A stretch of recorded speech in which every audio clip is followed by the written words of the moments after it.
Disclaimer: Durga's in a bit of a weird spot where her role in Paper Moon is supposed to be a secret, at least as far as I could tell. But it's also one of the best-known secrets in Ordeal Call, and I'd be doing you a disservice if I took a chainsaw to my footage and cut out all the stuff she does in her third ascension. So here's the deal.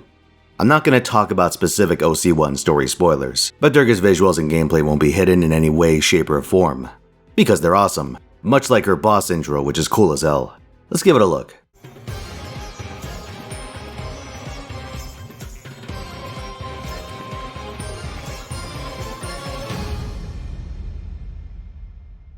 Welcome back, nerds. Fino here with a guide for Durga/Kali.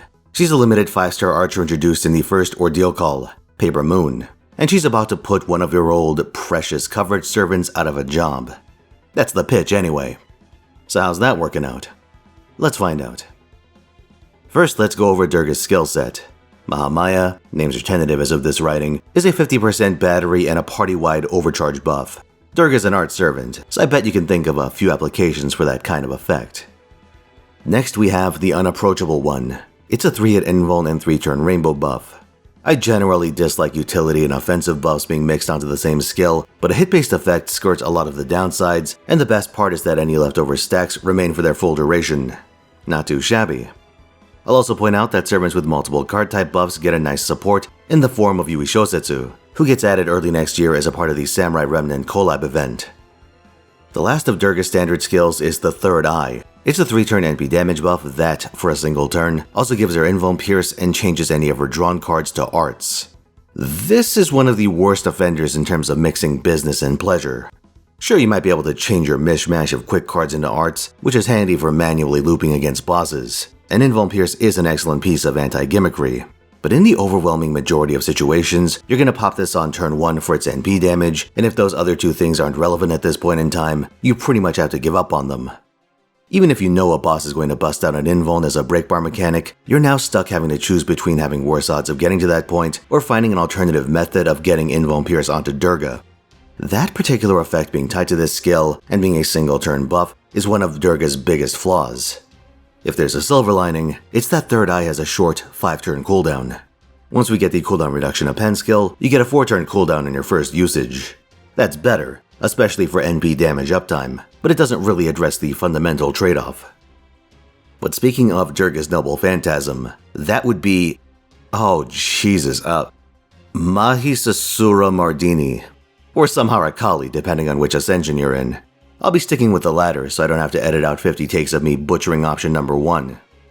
This is an AoE arts attack with a generous hit count of 8. It has a preemptive anti-heaven power mod, a 3-turn post-hit defense drop, and super effective damage against demonic enemies, with this last effect being tied to her overcharge level. Normally when I talk about this sort of thing, I refer to it under the umbrella term of anti-buffs. But here's the distinction. Super effective damage only applies to your Noble Phantasm, while power mods bleed onto your other cards. While the latter have lower numerical values, the damage formula gives power mods a lot more punch than you'd expect at first glance. It's a little complicated, I know. Took me a while for this shit to really make sense for me too. Notably, both versions of Ibuki Doji get double whammied by the combination of Heaven Attribute and Demonic Trait. With your Class Advantage and Berserker Pen skill respectively, Durga should be well situated to handle them if they show up in any 90++ nodes. Alright, let's rip off the band-aid. Durga is a blatantly power-crept Summer Jeanne. Her battery's bigger, her NP's neutral damage is higher, and it has double Jeanne's hit count. Not to mention the anti-buffs, which are presently the main currency that FGO's big damage dealers trade in. If either of those apply, then it isn't even close.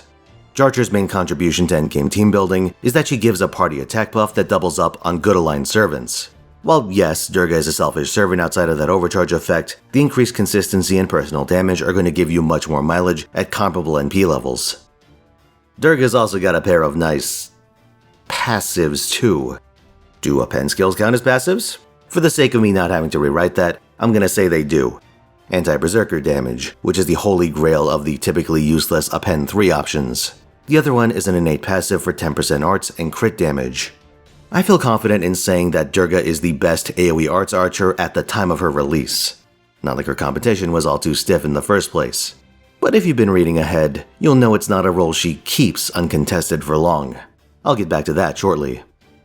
For equipment, your craft essence options really begin and end with Black Grail. She can loop without much difficulty, so your goal should be to exploit that as much as possible with your strongest damage CE. If you're doing some niche challenge quest related things, you can also consider something like Versus to push damage against divinities, many of whom are Heaven attribute. For command codes, only Da Vinci's code is relevant as a backup buff in farming. If you plan to take Durga into other content, flat star codes like Holy Knight's Aurora are very nice to give your face card some bite over multiple turns. You have a power mod, but very little in the way of face card damage tools, so if you're gonna shore something up, start there. It's in this area that a support like Yui Shosetsu really shines. One of her skills applies an arts, crit damage combo to its target, and another skill provides 15 stars per turn for 3 turns. But her most useful trick is turning Durga's Ho-Hum Rainbow buff into a fierce offensive suite. Shosetsu's Noble Phantasm applies effects based on the card type buffs of each servant. Arts buffs activate crit damage, Buster buffs activate NP damage, and quick buffs generate attack. Durga wants pretty much all of these, so if you plan to go hard on her, make sure you pick up Shosetsu during the Samurai Remnant collab. Her buffs scale with NP level, by the way, so have fun with that. Otherwise, you have the usual suspects. Castoria is pretty much mandatory for every arts servant, and Durga's overcharge buff translates into survivability, coming from extra anti-enforcement stacks. Durga also lacks a natural attack buff, so she needs to get one externally, and Castoria is happy to oblige. Lady Avalon plays more into the arts crit angle, though she can double up on your overcharge needs too. Zhufu and Tamamo are a bit less appealing to Durga for late game applications, but the former is a perfectly adequate stopgap for early and mid game setups, while the latter can be useful in scenarios where you need to push consistent damage over a longer period of time. Alright, on to the really bad news. Durga's reign as the undisputed AoE Arts Archer Queen is short-lived. She quickly becomes the disputed queen with the introduction of Ptolemy later this year. Going granular on Ptolemy's mechanics is a subject for another day, but the TLDR is that he's like a reverse Melusine who can transform in 2 directions.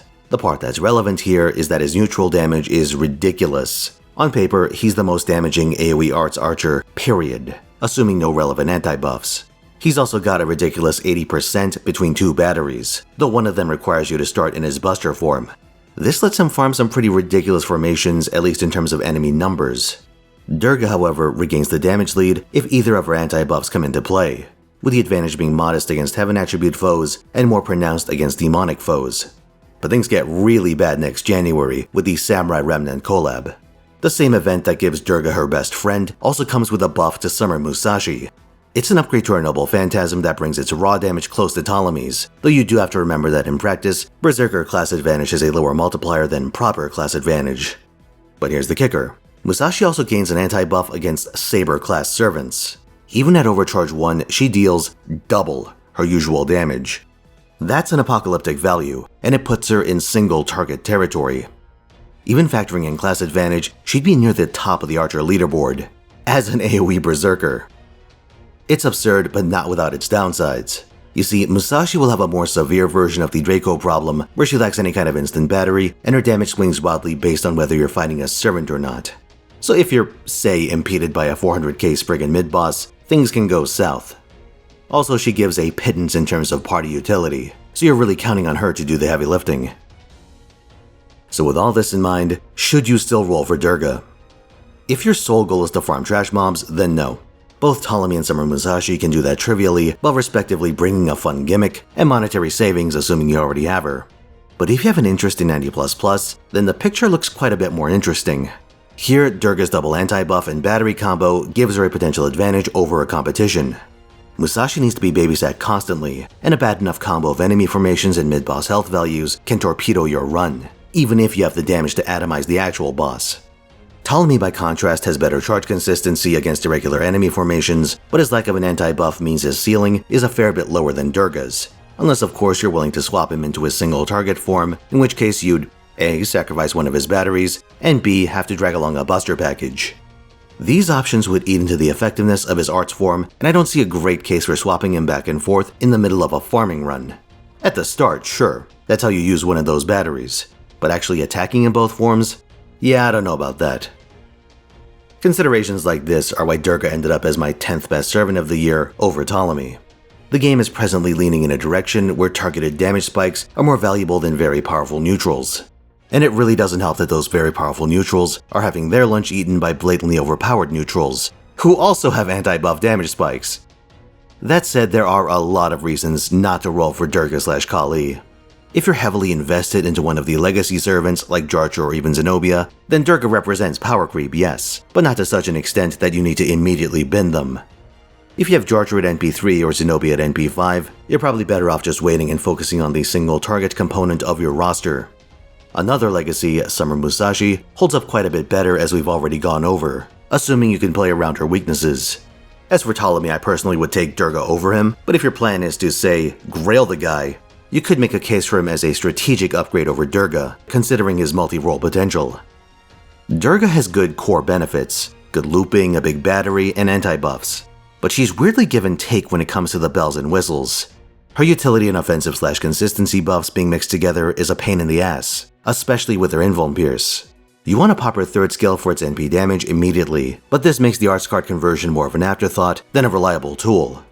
And while her overcharge is a nice perk for Castoria, it's less useful for offensive team building. Most single target archers don't have particularly great or exploitable overcharge effects, though looking outside that pool, I'll note that Summer Castoria does have 2 of her anti-buffs scale off overcharge. Overall, I'm of the opinion that Durga is overhated, but she's earned a decent chunk of that ire. She's a continuation of a trend that says AoE arts archers have to be functional, but unsexy. She lacks a fun yet effective gimmick, and instead just power creeps what came before her. Stronger without a doubt, but not in a way that inspires much excitement from a gameplay point of view. Thanks for watching, lads. Who's your archer of choice? Is it Musashi with a mustache and a cardboard cutout of a bow? Is it Ibuki, whose projectile of choice is to shoot snakes from her butt? Oh yeah, subscribe for more FGO content including Paper Moon coverage, and come on to my twitch.tv/Finotaisen, where I'll be playing Fate Extra CCC on Friday and rolling for another Lilith on Sunday. See you there.